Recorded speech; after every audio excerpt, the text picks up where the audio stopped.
2 থেকে 3 কেজি চাল ডালের জন্য যে মা বাবা রাস্তায় দাঁড়িয়ে থেকে মাথা নিচু করে, দয়া করে আপনারা তাদের ছবি তুলে কেউ ফেসবুকে বা টাইমলাইনে যে কোনো জায়গায় দয়া করে পোস্ট করবেন না, বিনীত অনুরোধ।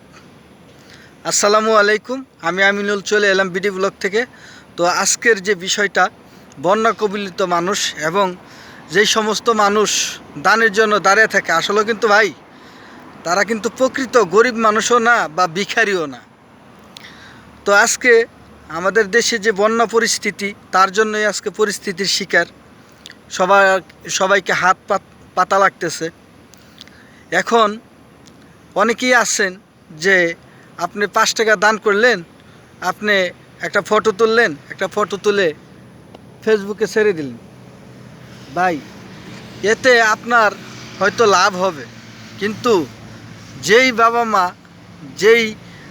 যার কথাই ধরি না কেন, আপনার চাচাতুল্য হোক, ভাই হোক, বা বোন সমতুল্য হোক, মা সমতুল্য হোক, এই যে আজকে আপনারা এই যে একটা মানে কিছু দান করে এই যে ছবি তুলে পোস্ট করেন, অনেক পোস্ট দেখি ভাই, কেউ না করতে পারবেন না বা কেউ না করবেন না, অনেক দেখি, অনেক মানে ফেসবুক খুললেই একটা বস্তা হাতে ধরে 2, 4, 50 জন 20 জন দাঁড়িয়ে গেছে ছবি তোলার জন্য।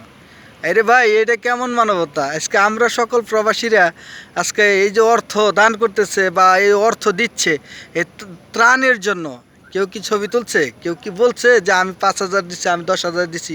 কেউ বলছে দেখান একটা? পারবেন না দেখাইতে। আজকে সব কিছুতেই প্রবাসীর অবদান সবসময়ই বেশি থাকে। সব জায়গায়, যে কোনো জায়গাতে আপনি দেখেন প্রবাসীদের যে এই যে অর্থ বা প্রবাসীদের সাহায্য, এটা কিন্তু সবসময়ই সবার চাইতে ঊর্ধ্বে থাকে। এটা আপনি বিশ্বাস করেন আর না করেন তাতে কিচ্ছু যায় আসে না। অ্যাকচুয়ালি যারা প্রবাসী এরাই ত্যাগী। তো সবার কাছে বিনীত আবারও অনুরোধ যে 2 থেকে 3 কেজি চাল ডালের জন্য যে মা বাবা রাস্তায় দাঁড়িয়ে মাথা নিচু করে দাঁড়িয়ে থাকে, প্লিজ আপনারা দয়া করে তাদের ছবি তুলে ফেসবুকে বা টাইমলাইনে বা অনলাইনে আপনারা পোস্ট করেন না ভাই। তারা ভিখারি নন, তারা আজকে পরিস্থিতির শিকার।